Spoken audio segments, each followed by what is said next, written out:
Hey guys, welcome back. This is your host Phil from underKG.com. Today we're going to take a look on the LG X Venture, one of the very rare rugged phones from the manufacturer. So let's start with that rather unimpressive design. It is IP68 water and dust resistant, and it is mil-spec certified, so this certainly is a rugged phone that can endure most of the drops or any damages. The main feature of the front design are those three keys, back, home, and multitasking, in which the home button doubles as a fingerprint reader. Just place your finger on it and you'll unlock your phone.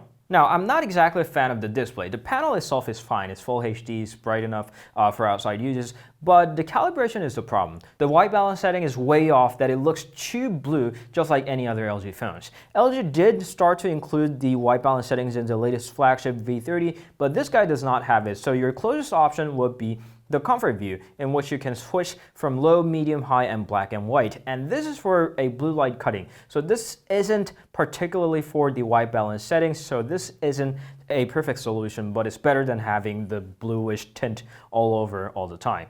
And now that we're talking about the software, let me tell you some good parts of it. Firstly, you can map the quick button right here. Samsung killed the option to remap that in favor of Bixby dedicated to the button, but on this phone, you can. You just simply go to the menu, and then there's an option called the quick button, in which you can change the double press, and hold that's going to launch glove mode, flashlight, or numbers of different things, or any other app that you wish to. I wish there was a capture screenshot option. It doesn't have that. Maybe you can do that via third-party app, but you can't by default. Pressing up the button by default brings out the outdoor essentials, which looks suspiciously familiar to the Samsung's Active Zone. You have barometer, compass, activity, exercise, weather, and flashlight. You can't customize it, but it's a good thing that LG puts something specific to the rugged smartphone. And also there's an FM radio app, so you plug in your earphones and you can start listening to any radio station. It's an analog radio stations. So those were the good parts. Now to the bad parts.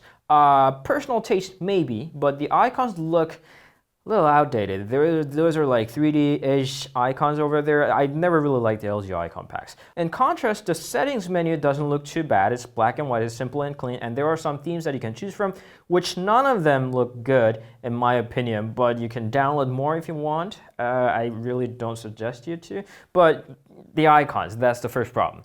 The second problem is that, weirdly enough, it doesn't have settings icon when you swipe the notification bar down. You have to swipe it once more to show that settings icon, which is inconvenient and annoying at the same time. I really hated that idea. And bringing down the notification bar shows the menu soft button. I don't know why, but it does that, which doesn't really do anything.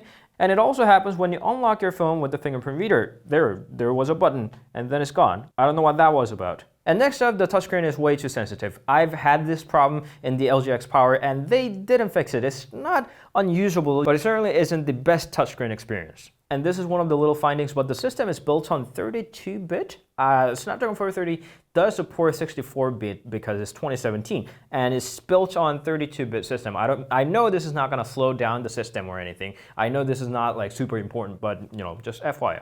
I mean, to be fair, the performance itself is fine. Launching an app, closing the app, launching another one, closing the other one, launching another one, and then multitasking is a bit slower than I would like it to be, but it was acceptable. It's just this slow.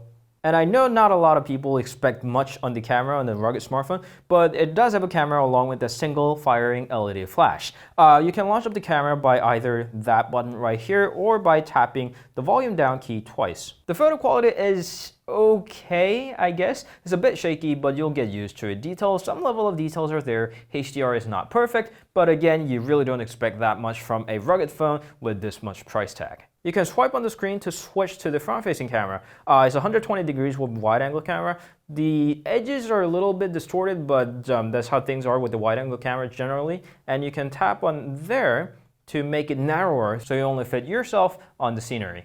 Another thing that's very mediocre is that speaker on the back. The volume's okay, the quality is okay. I really don't have any better way to say than it's okay. The only thing that is not okay is the position of the speaker. Usually the speakers are put on the bottom or the side in case of the Galaxy J series recently. And LG managed to put it on the back, which Surprisingly, it gets blocked when you just place it on the desk or any flat surface.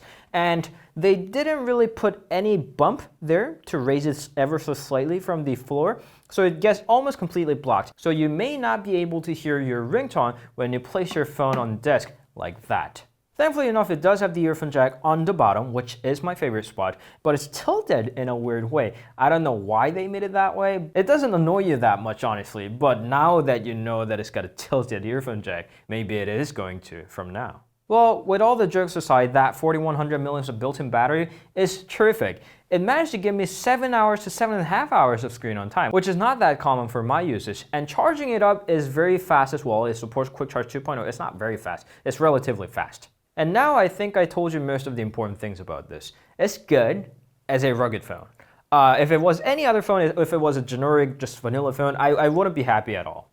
There are numbers of phones that you can buy in this price range that are way better than the X Venture. But since this belongs to a rugged mid-ranger category, which is almost vacant except for some Kyocera's, which are not even that good, and since Samsung doesn't offer X-Cover series in the whole lot of places, for that reason, I'm going to say that it gets an okay rating. Personally, I would invest a little more to get the last generation Active series, like S6 Active or S7 Active. I'm pretty sure that the price has gotten down a lot. But if you want to get the new, fresh 2017 rugged phone from LG, I'm not going to stop you. It's okay. It's not special. It's not spectacular. But it does deliver great battery life, and it is mil-spec certified. So here is an okay mid-ranger phone from LG, the X Venture. Thank you all for watching. If you have any questions, please leave them down in the comments. You can always meet us on Instagram, Facebook, Twitter, and Google+. We'll see you guys later. Ciao.